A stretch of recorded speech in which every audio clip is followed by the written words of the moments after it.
How to sell or publish books on Lulu. Now in this video, I'm going to be showing you how you can sell your books or even publish your books using the Lulu platform. First is open up any web browser available on your end, but on this video, I'm going to be using Google Chrome. Head straight into lulu.com's official site. Of course, once you're here, you've had to create a free account, but if you already have, just simply log in.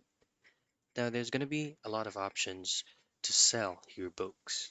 If you go ahead and hover your mouse into sell, you will have an option to use the Lulu Direct, the bookstore, order import, or you can even integrate or connect your Shopify, Wix, and as well as your WooCommerce account.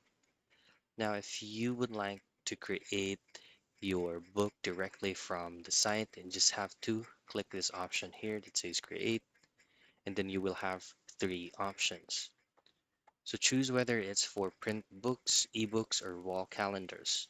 And then once you've decided which specific book you would like to publish or sell, just follow on-screen prompts for it to be successfully be published and posted on the bookstore. And that is how you sell or publish books on Lulu.